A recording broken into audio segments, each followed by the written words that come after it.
S. நம்ம பார்க்க போகிறது வந்து technology changes affects capital budgeting decision because production changes, new machine process improve efficiency, better quality benefits, cost reductions, and a higher cash inflow. More profit possible.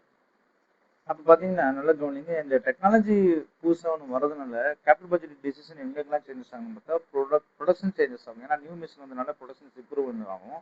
Better benefits, quality, speed, ஃபிளெக்சிபிலிட்டியில் improve ஆகும். Cost reduce ஆகும், may reduce the cost of capital and higher cash inflow. என்ன ஆகுனா cash inflow வந்து நமக்கு ஹையராக கிடைக்கும். More profit and possible. Extra investment need, new டெக்னாலஜின் போது need more capital. Demand risk ஒன்று இருக்குது. Product life may reduce due to changing customer preferences. சரி, how to handle this decisions? First sensitivity analysis, scenario analysis, simulation analysis, இதெல்லாம் வந்து decision making. Review project continuously, project ஒவ்வொரு time பார்த்துட்டு இருக்கணும். If not profitable abandon the project நீங்கள் என்ன செஞ்சது தயவுசெய்து வேணான்னு சொல்லிடணும். அது ரொம்ப முக்கியமான விஷயம். Impact of government policies. இந்த கவர்மெண்ட் பாலிசிஸ் என்ன அப்படின்னு பார்த்தீங்கன்னா, கவர்மெண்ட் பாலிசி வந்து டொமஸ்டிக் பாலிசி வந்து interest rate, tax policies, monetary policies. Interest rate affect cost of capital, affects profit and affects liquidity and loans. International policies, exchange rate changes affect cash flow, import export rules affects cost and revenue. Domestic interest rate cost affect ஆகும், tax வந்து profit affect ஆகும், RB policies வந்து money supply affect ஆகும். International வந்து பார்த்தீங்கன்னா exchange rate change ஆயிடும், profit changes ஆயிடும், import export rules வந்து காஸ்ட் அண்ட் சேல்ஸ் அஃபெக்ட் ஆகும். Risk in capital budgeting. What is risk?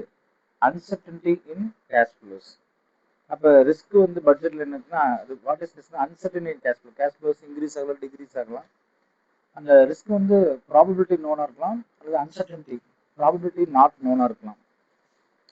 Reason for risk, market changes ஆகும், ரிஸ்க் ஆகலாம், காஸ்ட் சேஞ்சஸ் ஆகும், டெக்னாலஜி சேஞ்சஸ் ஆகும், கவர்மெண்ட்டு பாலிசிஸு சேஞ்சஸ் ஆகும், competition.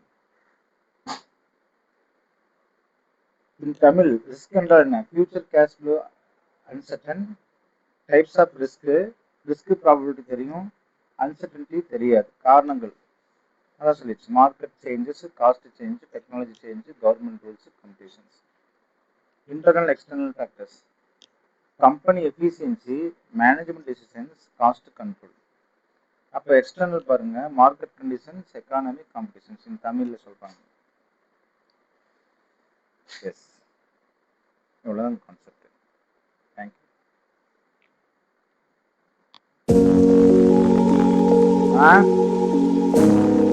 இது பேப்பரு